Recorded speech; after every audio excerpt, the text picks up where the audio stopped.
vraiment d'horreur en horreur depuis le 7 octobre. Aujourd'hui, un hôpital de Gaza a été bombardé, faisant, selon les sources, entre 200 et 500 morts. La frappe a suscité vraiment une vague de condamnation à l'international, y compris du Canada. Écoutez, les nouvelles qui sortent de Gaza aujourd'hui sont dévastatrices. C'est horrible, c'est inacceptable. Le Canada s'attend à ce que le droit humanitaire international soit toujours respecté. Est-ce que c'est ça légal va toujours être notre Trudeau? position. Non, c'est pas légal. Israël dément être à l'origine de cette frappe. L'armée israélienne impute ce drame à un tir raté du djihad islamique, un groupe armé palestinien qui nie aussi toute responsabilité. This is not unprecedented. It has happened many times in the past. It is documented. And for those willing to listen and not to automatically blame Israel for it, there is ample proof of the fact that this has happened many times before. Et Israël promet de rendre disponible au cours des prochaines minutes, sinon les prochaines heures, des enregistrements téléphoniques, également des vidéos prouvant qu'Israël n'a pas attaqué cet hôpital. On verra bien. Le premier ministre Netanyahou, lui, il est allé de sa propre déclaration. Le monde entier doit savoir ce sont des terroristes barbares de Gaza qui ont attaqué l'hôpital de Gaza et non les forces israéliennes. Ceux qui ont brutalement assassiné nos enfants assassinent également leurs propres enfants. Et le président de l'autorité palestinienne, de son côté, Mahmoud Abbas, qui devait participer à un sommet demain en Jordanie avec le président Biden, affirme qu'Israël a franchi une ligne rouge. Et il a décrété 3 jours de deuil. Bref, c'est le brouillard de la guerre, vraiment. C'est très lourd. Et c'est dans ce contexte que le président américain a pris, malgré tout, son envol vers Israël. Joe Biden devait également donc rencontrer le roi de Jordanie et les leaders de l'Égypte également. Nous reviendrons sur les implications de cette visite dans quelques minutes, mais d'abord, que dit le droit de la guerre sur ce que déroule dans la bande de Gaza depuis le 7 octobre? Avec nous, la pédiatre Joanne Liu, ancienne présidente de Médecins sans frontières et qui connaît très bien la zone en question. Elle y a travaillé, elle était chef de mission et donc elle connaît aussi les médecins qui travaillent encore pour Médecins sans frontières sur le terrain. Bonsoir, Dr. Liu. Bonsoir.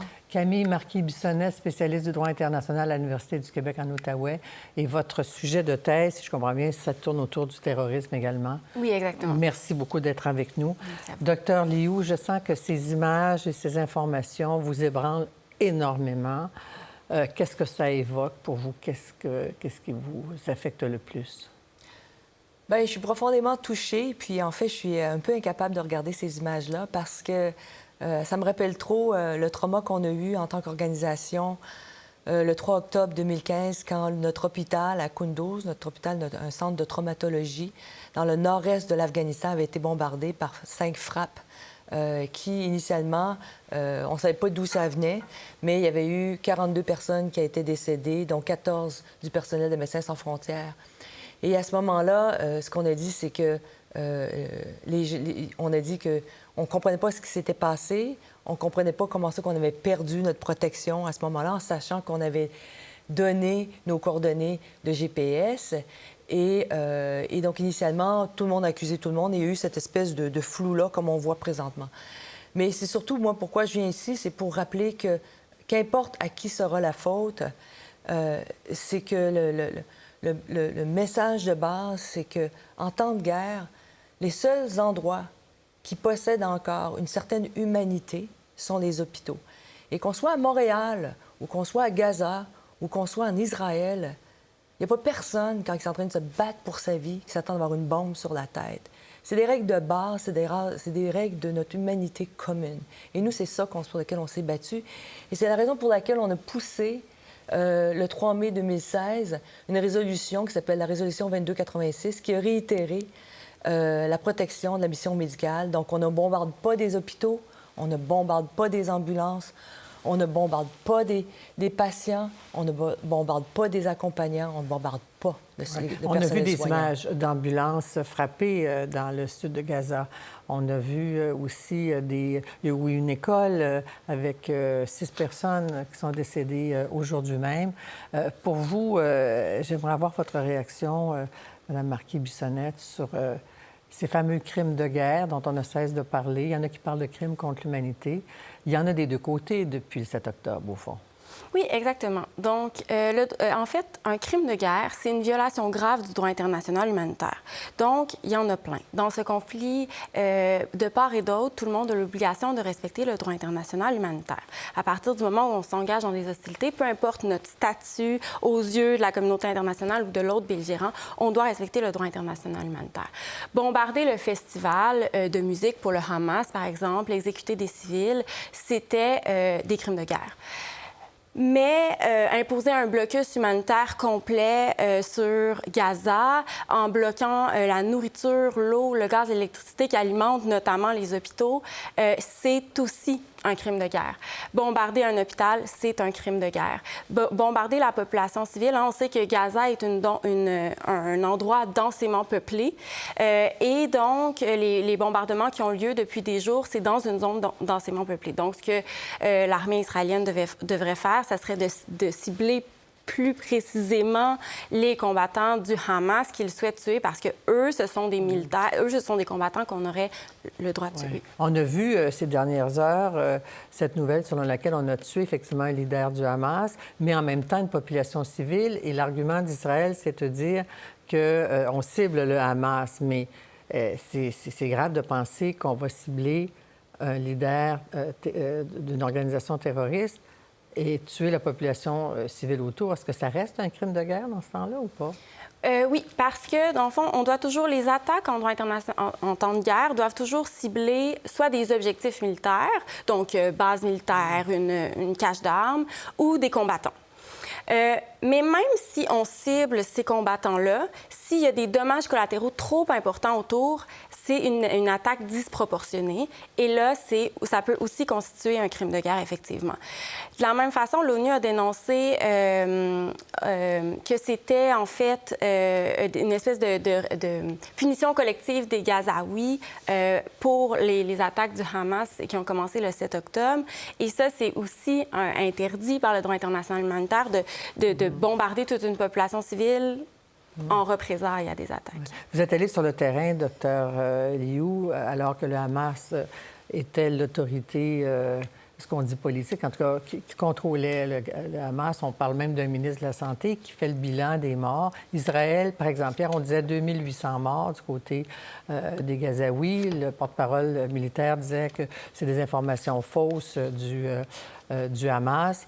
Quel est le rapport entre les Palestiniens et cette autorité que nous, ici, dans plusieurs pays, en tout cas, on définit comme une organisation terroriste? Bien, c'est difficile parce que je pense que les gens ne veulent pas partager ça avec nous parce que ça peut les mettre à risque. Donc, les gens sont extrêmement discrets par rapport à ça de façon générale. Et ce qu'ils essaient de faire, ils sont toujours dans une posture de survie à Gaza et ça fait déjà plusieurs années que c'est le constat. Donc, c'est plutôt ça. Les gens ne peuvent pas se permettre de façon publique de dire quelles sont vraiment leurs allégeances. Il y en a quelques-uns qui peuvent le faire, mais de façon générale, nous, ce n'était pas un sujet qui était abordé. Notre sujet, c'était de soigner les gens qui en avaient besoin. Et déjà, j'imagine que la situation, même il y a quelques années ou depuis quelques années, parce que le blocus existe depuis assez longtemps, que la situation des questions de santé, c'est assez critique. Et là, on le sait qu'il y a 50 000 femmes enceintes à peu près dans Gaza. Vous êtes pédiatre. Il y a un médecin canadien qui est dédié à la néonatalité qui dit s'il arrive quelque chose à l'hôpital Al-Shifa qui n'est pas loin de l'autre, semble-t-il, peut-être le confirmer, il y a 40 enfants qui vont mourir dans les prochaines heures. Ça, parce qu'ils sont privés d'électricité. Ça aussi, c'est un crime de guerre. Ouais. Donc, pour la situation, en tout cas, médicale, humanitaire, de mon point de vue, c'est extrêmement dramatique parce qu'on sait, oui, qu'il y a environ une 50 000 mamans qui sont enceintes présentement et on pense qu'il va y en avoir à peu près 5 000 qui vont accoucher dans les prochaines semaines.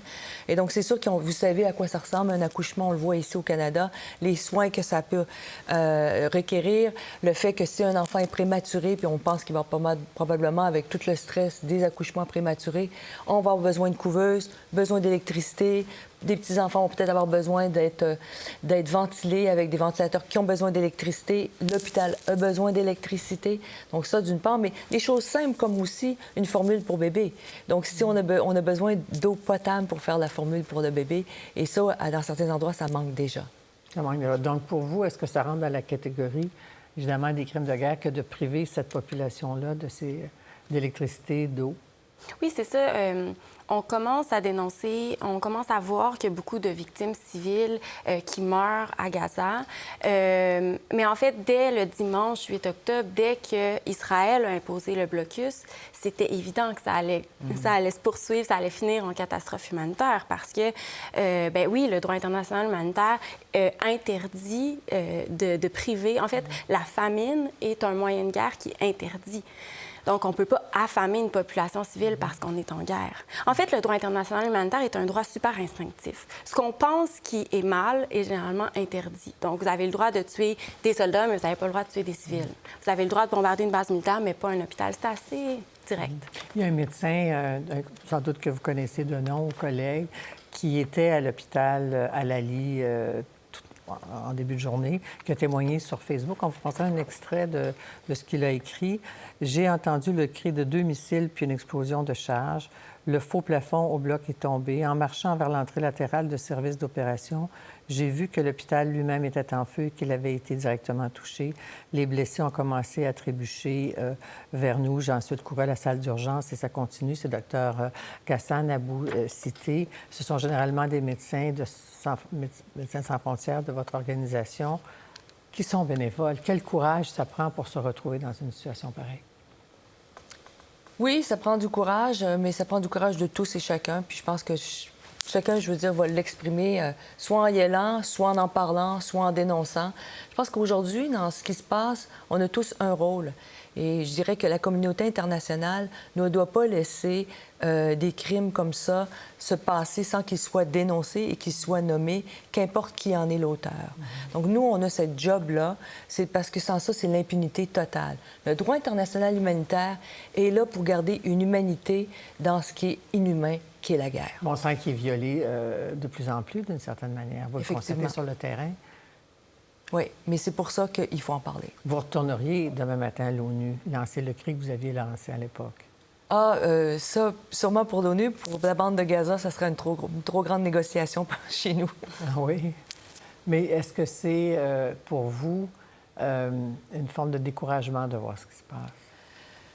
C'est sûr que je suis profondément troublée parce que on a fait cet appel-là en 2016. C'était soutenu, voté unanimement avec 80 pays, 80 États membres qui ont soutenu, dont le Canada. Et on pensait qu'on avait fait une croix, une trace dans le sable, en disant, bien, à partir de maintenant, on va sérieusement suivre ça.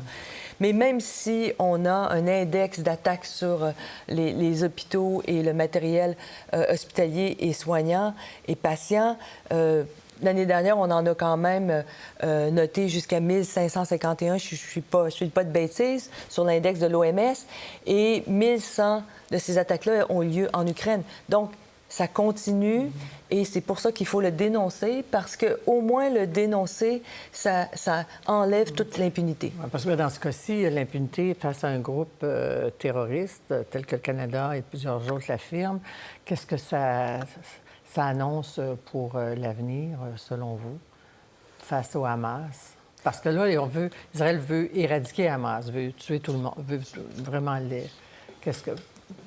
Vous voulez dire qu'est-ce que ça implique du côté de la justice? Hamas, la communauté internationale jugerait-elle les membres du Hamas, par exemple? OK. Bien, je pense que tant qu'il y aura une guerre, tant qu'il y aura des hostilités actives, la priorité sera la paix. Par la suite, juger les crimes de guerre, c'est effectivement important. Il va y avoir un rôle à jouer pour la communauté internationale aussi. Du côté d'Israël aussi, par contre. La justice n'a pas de camp. Et donc, je pense que c'est important dans un conflit comme ça de bien se pencher des deux côtés puis de regarder ce que chacun a fait qui viole le droit international. En même temps, il s'est passé quand même quelque chose avec Israël face à Gaza. Puis c'est un professeur de français de Gaza qui nous le disait. Face à ce qui s'est passé, maintenant, on nous attaque. Il y a plus de morts du côté palestinien. Ce professeur-là nous disait hier, je pense que quelle est votre réaction à ça? Il dit, nous, on a le droit de résister. On reconnaît le droit de se défendre, mais j'avoue que je n'avais jamais entendu parler du droit de... Il disait le droit de résister par tous les moyens. Il ne dénonçait pas le Hamas, qui est un groupe... Mais qu'est-ce que vous en faites de cette affirmation-là? Bien, en droit international, certains experts vont vous dire qu'il existe un droit de résister, mais c'est un courant super minoritaire. Par contre, en droit international, il y a un droit à l'autodétermination des peuples que la Palestine revendique.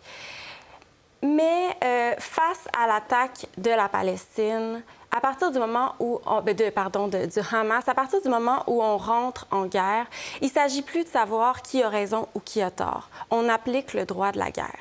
Donc ça veut dire que même si le Hamas a tué des milliers de civils, des centaines de civils, 1400. Ça ne veut pas dire qu'Israël a le droit d'en tuer de son côté. À partir du moment où on rentre en guerre, c'est le droit international humanitaire qui s'applique. Et chaque côté, chaque belligérant a le devoir d'appliquer les règles. Alors, en terminant, Dr. Lou, je vous laisse le mot de la fin parce que vous avez des collègues sur le terrain, vous pensez à ces enfants, ces mères, ces pères, ces familles-là qui sont anéanties par ce qui se passe. Des deux côtés, il y a des familles israéliennes en ce moment qui pleurent leur mort et qui appellent à la libération des otages aussi. Qu'est-ce que vous avez à nous dire? Moi, je pense qu'on est dans une situation de souffrance extrême des deux côtés. Et je crois que j'appelle à la compréhension puis à la bienveillance envers tous et chacun. C'est primordial parce que sinon, on ne s'en sortira pas. Ça nous affecte tous aussi. Oui. Hein? Cette horreur-là des deux côtés, ça nous affecte tous. Madame Marquis-Bissonnette, merci beaucoup d'avoir été avec nous. Dr. Liu, merci beaucoup d'avoir accepté de venir en studio témoigner de votre longue expérience de guerre, il faut bien le dire, et de bienveillance aussi. Merci beaucoup. Pour voir nos émissions en entier, rendez-vous sur la chaîne Ici RDI.